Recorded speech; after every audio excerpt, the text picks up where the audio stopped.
Критички дискусии и меѓусебни обвинувања на советниците од позицијата и опозицијата, особено по точката за изменување и дополнување на годишниот план за вработување на општина Кочани, ја карактеризираа денешната 32-та седница на Советот на општината, на која се расправаше по вкупно 14 точки на дневниот ред.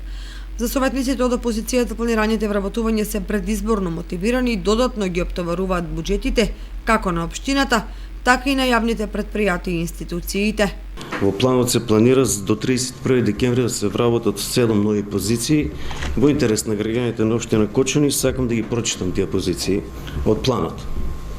Соработник за подобрување на седници на Совет на општина Кочани, бруто плата 34.954 денари.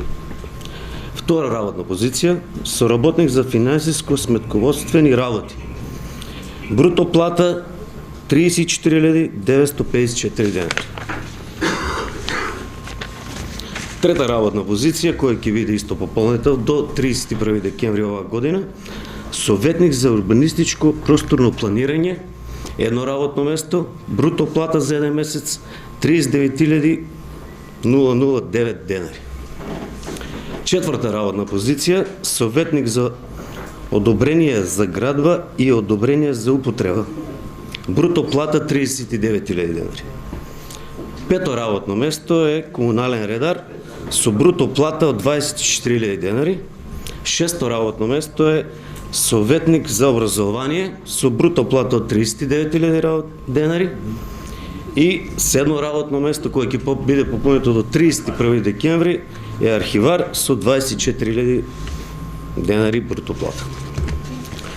Како што не беше објаснето овде, бидејќи ќе бидат упразнети овие работни места во периодот кој следува, овде имаме табела 4, која вика планирано испразнување на работни места преку пензионирање и најавени заминувања во следната година. Одговор не. Ова измена на овој план за вработување не покажува ништо друго, туку само партиски вработувања во пресред на најавените избори. За позицијата планот е реален и соодействува со потребите за квалитетно функционирање на администрацијата и на секторите во кои ќе се реализираат. Можеме да направиме една споредба, бидејќи Николчо Илиев не е од вчера градоначалник, веќе е 2 години градоначалник. Можете да видите со колку вработени ја затече општинската администрација, колку вработени имаме сега. Можете да заклучиме сите заедно дека во општинската администрација има зголемена, тоест има нови 4 извршители и со тие нови 4 извршители имаме 9 вработени помалку во општинската администрација и тие 4 вработувања не се партиски.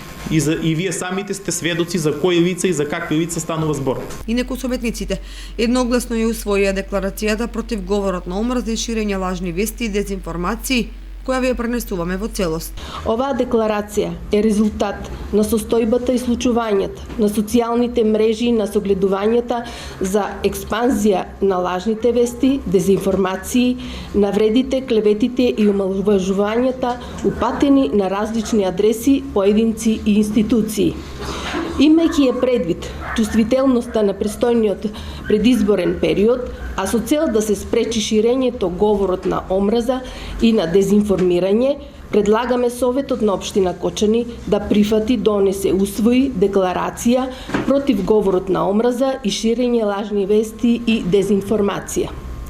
Со оваа декларација се повикуваат граѓаните да не ги злоупотребуваат социјалните мрежи искриено преку лажни профили, да не изнесуваат невистини, да не дезинформираат и да не употребуваат дискриминирачки, вознемирувачки или понижувачки говор.